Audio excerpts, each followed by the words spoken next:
आज डॉक्टर विक्रम साराभाई की पुण्यतिथि है। सीएम धामी ने डॉक्टर विक्रम साराभाई को श्रद्धांजलि दी है। डॉक्टर विक्रम साराभाई जी की पुण्यतिथि पर कोटिशा नमन, ये लिखा है। सीएम धामी ने विक्रम साराभाई ने भारत को विश्व पटल पर विशिष्ट पहचान दिलाई। आपके ओजस्वी विचार युवाओं के लिए प्रेरणा स्रोत हैं। कुछ इस तरह से याद किया है विक्रम साराभाई को उत्तराखंड के मुख्यमंत्री धामी ने। सीएम धामी ने एक्स पर यह पोस्ट किया है और लिखा है कि अंतरिक्ष अनुसंधान के क्षेत्र में भारत को विश्व पटल पर विशिष्ट पहचान दिलाने वाले भारतीय अंतरिक्ष कार्यक्रम के जनक एवं महान वैज्ञानिक डॉक्टर विक्रम साराभाई जी की पुण्यतिथि पर कोटिशा नमन। आपके ओजस्वी विचार और अद्वितीय दृष्टिकोण विज्ञान और प्रौद्योगिकी के क्षेत्र में रुचि रखने वाले युवाओं के लिए प्रेरणा स्रोत है।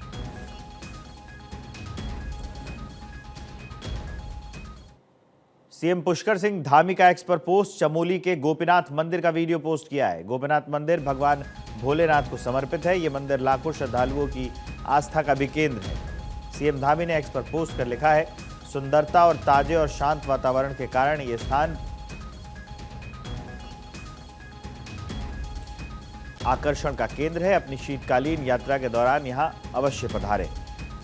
तो सीएम ने एक्स पर पोस्ट किया है और ये वीडियो भी पोस्ट किया है।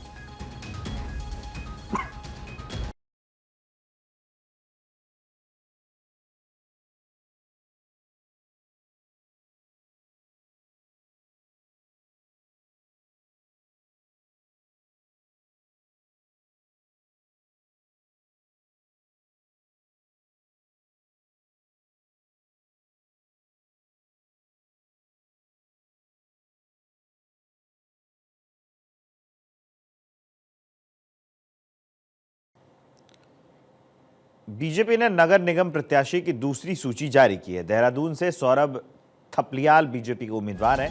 ऋषिकेश से शंभू पासवान को टिकट मिला है। रुड़की से अनीता देवी अग्रवाल बीजेपी के उम्मीदवार होंगी।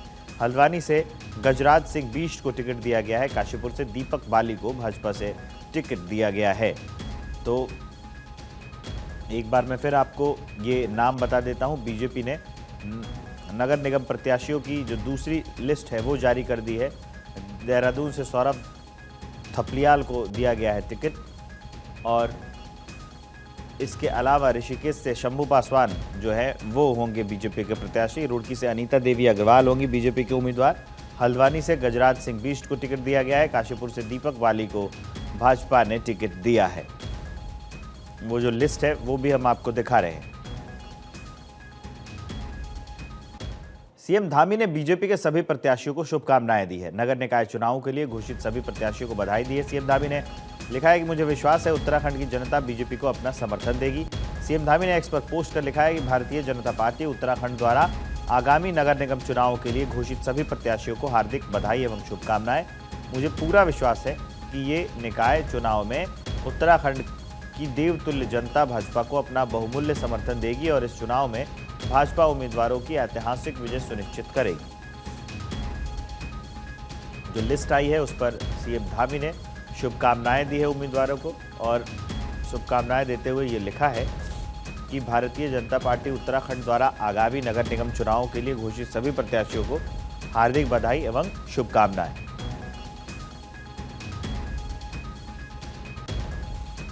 सौरभ थपलियाल ने सीएम धामी से मुलाकात की है। सीएम आवास पर मुख्यमंत्री से सौरभ ने मुलाकात की है। सौरभ थपलियाल ने सीएम धामी का आभार जताया है। देहरादून से मेयर प्रत्याशी चुने जाने पर आभार जताया है। सीएम धामी ने सौरभ थपलियाल को शुभकामनाएं भी दी है।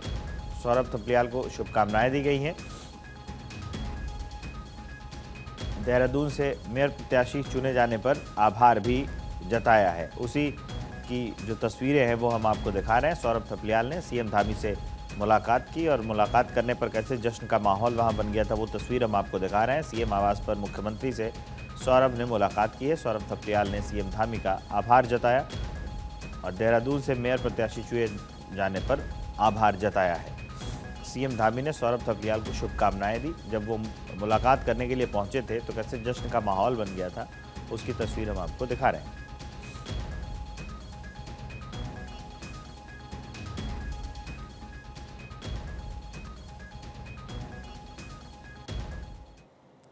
उत्तराखंड के निकाय चुनाव ने हर तरफ चर्चाओं का माहौल बना दिया है।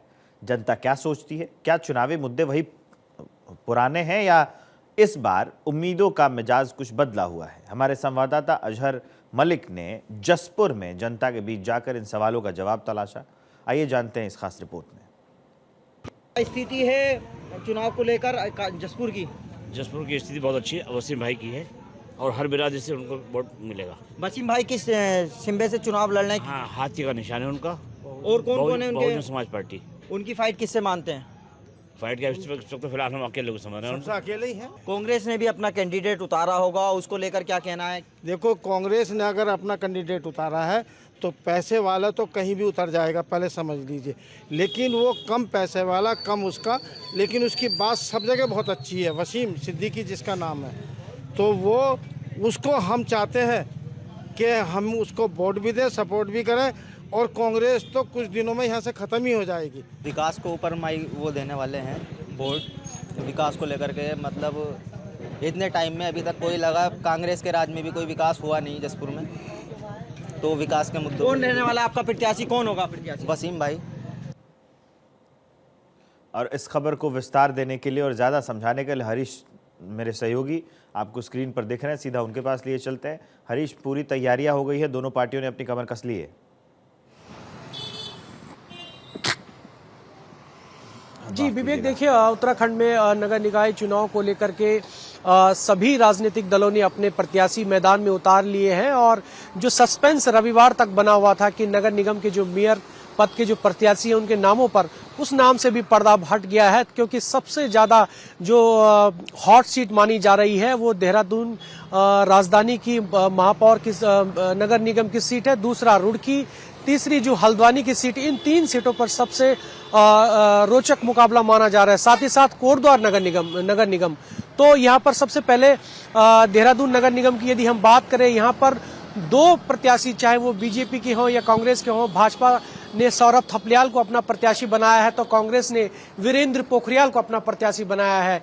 या तो सौरभ थपलियाल छात्र राजनीति से आते हैं, पहले वो विद्यार्थी परिषद से जुड़े रहे, उसके बाद वो प्रदेश अध्यक्ष युवा मोर्चा रहे, और सबसे महत्वपूर्ण बात यह है कि जो सौरभ थपलियाल है वो आंदोलनकारी रहे हैं उत्तराखंड, जब उत्तराखंड पृथक राज्य बना था। साथ ही साथ जो कांग्रेस के प्रत्याशी हैं वीरेंद्र पोखरियाल, वो भी छात्र राजनीति से आते हैं, उनका भी बड़ा कद माना जाता है, उनकी भी पब्लिक के बीच में एक अच्छी छवि मानी जाती है। तो वीरेंद्र पोखरियाल और सौरभ थपलियाल के बीच कांटे की टक्कर है। दोनों छात्र राजनीति से जुड़े हुए प्रत्याशी हैं। साथ ही साथ बीजेपी ने कोटद्वार नगर निगम से जो विधायक रहे शैलेंद्र रावत को मैदान में उतारा है, तो कांग्रेस ने वहां पर रंजना रावत को जो है अपना प्रत्याशी बनाया है। तो कह सकते हैं कि यहाँ पर कांटे की टक्कर है, सीधा मुकाबला भाजपा और कांग्रेस के बीच में है और बीजेपी अपने जीत का दावा यहां पर करती आई है। हालांकि इतिहास ये भी पहले भी इस बात का इतिहास यहां पर गवाह है कि जो नगर निकाय के चुनाव है उसमें भारतीय जनता पार्टी को सफलता मिली है।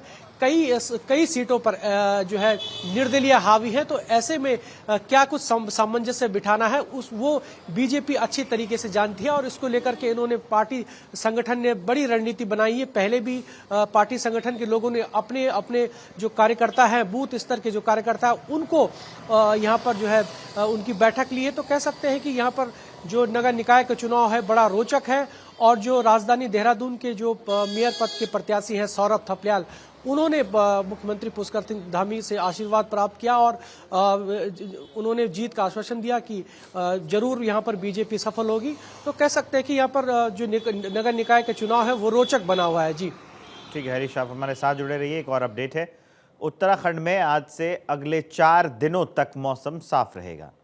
प्रदेश भर में मौसम शुष्क रहने से ठिठुरन भरी ठंड से राहत मिलेगी।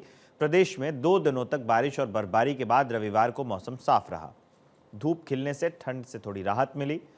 दिन के समय चटक धूप खिली रही, वहीं शाम ढलते ही सर्द हवाएं चलने में न्यूनतम तापमान में गिरावट दर्ज की गई है। मौसम साफ रहने के चलते मैदानी क्षेत्रों में आज कोहरा छा सकता है। वहीं Uttarakhand state disaster management authority ने चमोली जिले में 3000 मीटर से अधिक ऊंचाई वाले क्षेत्रों में हिमस्खलन की चेतावनी जारी की है। ये अलर्ट जारी होने के बाद शासन भी सतर्क हो गया है। और इस खबर को विस्तार देने के लिए मेरे सहयोगी हरीश थपलियाल वहां से जुड़े हुए, सीधा उनके पास लिए चलते हैं। हिमस्खलन की चेतावनी दे दी गई है और क्या इससे निपटने के लिए तैयारियां कर रहा है प्रशासन, इसके बारे में बताइए हरीश। जी विवेक, देखिए जो जिलाधिकारी चमोली है संदीप तिवारी, उन्होंने एक पत्र राज्य आपदा प्रबंधन को लिखा है और इसके अलावा जो भारत सरकार को भी एक चिट्ठी लिख करके ये चेतावनी के बारे में बताया कि यहाँ पर हिमस्खलन हो सकता है और उसको लेकर के अलर्ट रहने के निर्देश है। और साथ ही साथ उसको लेकर के जो जिला आपदा प्रबंधन चमोली है, वह उनकी टीम वहाँ पर जो है उसको लेकर के अलर्ट मोड पर है कि किसी प्रकार की कोई जो है कोई प्राकृतिक आपदाएं ना आए। तो क्योंकि हालांकि उत्तराखंड राज्य प्राकृतिक आपदाओं को लेकर के बेहद संवेदनशील है और इस लिहाज से यहाँ पर जो है हिमस्खलन की चेतावनी जो है जारी कर दी गई है। उसका बाकायदा येलो जो है अलर्ट जारी किया गया है। तो कह सकते हैं कि उसको लेकर के यहाँ पर एक बड़ी खतरे की घंटी ये मानी जा रही है। हालांकि उसको लेकर के शासन प्रशासन के सभी अधिकारियों को अलर्ट रहने के निर्देश दिए गए हैं। खुद मुख्यमंत्री पुष्कर सिंह धामी ने इस बात को लेकर के संज्ञान लिया कि यदि इस प्रकार की चेतावनी संबंधित अधिकारियों ने जारी की गई है, उसको लेकर के अलर्ट रहना चाहिए और सभी जो जीवन रेखा से जुड़े डिपार्टमेंट है वो भी अलर्ट मोड पर रहे। और सबसे महत्वपूर्ण बात यह है कि जो अलर्ट जारी किया गया है उसको लेकर के भारत सरकार कितना अलर्ट रहता है, इस बात का दोपहर बाद जो है इस बात का पता लग पाएगा कि भारत सरकार इसको लेकर के क्या कुछ संज्ञान लेता है। विवेक जी, ठीक है, इस जानकारी के लिए आपका बहुत बहुत शुक्रिया। अब चलिए आगे बढ़ते हैं। उत्तराखंड के चमोली में भारी बर्फबारी हुई। चमोली में एवलांच का ऑरेंज अलर्ट जारी किया गया है। 3000 मीटर से ज्यादा ऊंचाई वाले क्षेत्रों में यह अलर्ट जारी किया गया है। चमोली के डीएम ने सतर्क रहने के निर्देश दिए हैं। चमोली के डीएम ने सतर्कता बरतने के निर्देश दिए हैं। 3000 मीटर से ज़्यादा ऊंचाई वाले क्षेत्रों में अवलांच हो सकता है, इस बात का अलर्ट जारी कर दिया गया है। प्रशासन जो है उसने अपनी तैयारियां पूरी कर ली हैं। प्रशासन काफ़ी सतर्क हो गया है। 3000 मीटर से ज़्यादा ऊंचाई वाले क्षेत्रों में ये अलर्ट जारी किया गया है। चमोली के डीएम ने इस बात के निर्देश दिए हैं कि अवलांच जो है वो हो सकता है, तो इसके लिए काफ़ी जो सतर्कता है वो बरती जानी चाहिए।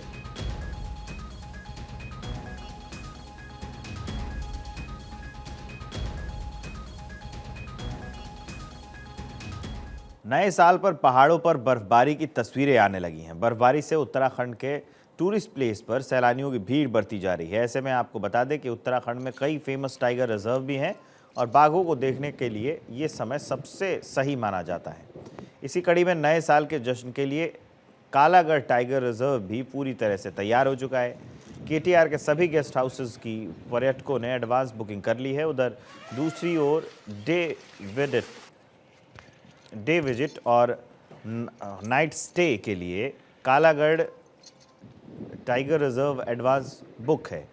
आपको बता दें कि केटीआर में सबसे ज़्यादा हल्दू पड़ाव गेस्ट हाउस की डिमांड होती है, जिसकी 2025 के फर्स्ट वीक तक एडवांस बुकिंग है।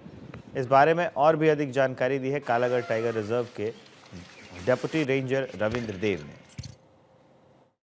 गेस्ट हाउस है आजकल तो पर्यटक आ रहे हैं, लेकिन जैसा उम्मीद थी उस टाइप से नहीं आ रहे हैं। उसका कई कारण हो सकता है। बच्चों का एग्ज़ाम है और उस तारीख को छुट्टी ना होके ऐसा दिन हो गया मंगलवार बुधवार, बच्चों का स्कूल एग्ज़ाम, इस कारण से थोड़े कम है, लेकिन पर्यटक हैं आए हैं तो आ ही रहे हैं। 26 जनवरी की सुबह इस बार आपको कर्तव्य पथ पर उत्तराखंड की झांकी में लोकसभा के रंगों की झलक भी दिखेगी। इस साल जिन राज्यों की झांकियों को चुना गया है परेड के लिए, उनमें उत्तराखंड की झांकी भी है। उत्तराखंड सूचना विभाग के संयुक्त निदेशक के.एस. चौहान ने बताया कि ये कर्तव्य पथ पर उत्तराखंड की 16वीं झांकी होगी। देश के तमाम राज्यों से झांकी को लेकर सरकार को प्रस्ताव मिलते हैं, जिनमें से कुछ का ही चयन होता है। ऐसे में उत्तराखंड का चयन गर्व की बात है। उन्होंने कहा कि झांकी में पहली बार हम एपर्ड आर्ट को बड़े पैमाने पर हाईलाइट करने जा रहे हैं। झांकी के अगले सिरे पर कुमाऊनी लिबास में एक महिला का विशाल पुतला होगा जो एपर्ड बनाती हुई दिखेंगी। झांकी का जो पिछला हिस्सा होगा उसमें एडवेंचर स्पोर्ट्स पर फोकस होगा, जिसमें रॉक क्लाइंबिंग से लेकर स्कीइंग और पैराग्लाइडिंग, राफ्टिंग को दर्शाया जाएगा। उत्तराखंड एडवेंचर स्पोर्ट्स यानी साहसिक खेलों का एक बड़ा केंद्र बनकर उभरा है और इसी को झांकी में दर्शाया जाना है।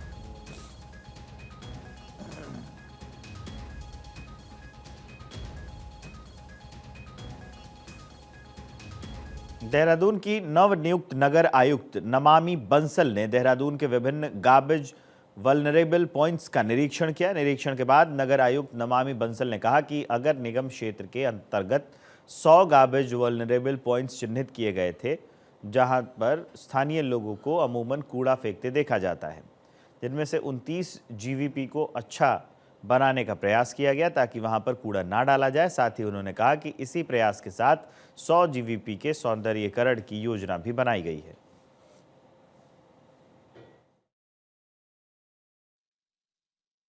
हमने पूरे नगर निगम क्षेत्रांतर्गत पहले से ही 100 जीवीपीज आइडेंटिफाई किए गए थे, जिसमें कि ऐसे पॉइंट्स आइडेंटिफाई किए गए हैं जहां पर कि कूड़ा करकट सार्वजनिक स्थानों पर डाले जाने की एक टेंडेंसी पाई जाती है। उन पॉइंट्स को आइडेंटिफाई कर उनमें से 29 पॉइंट्स को पूरी तरह से परिवर्तित कर सौंदर्यीकरण कर अच्छा बनाने का प्रयास किया गया है ताकि वहां पर कूड़ा करकट ना गिरे, और इस प्रयास को आगे ले जाते हुए पूरे 100 जीवीपीज को कवर करने की योजना है।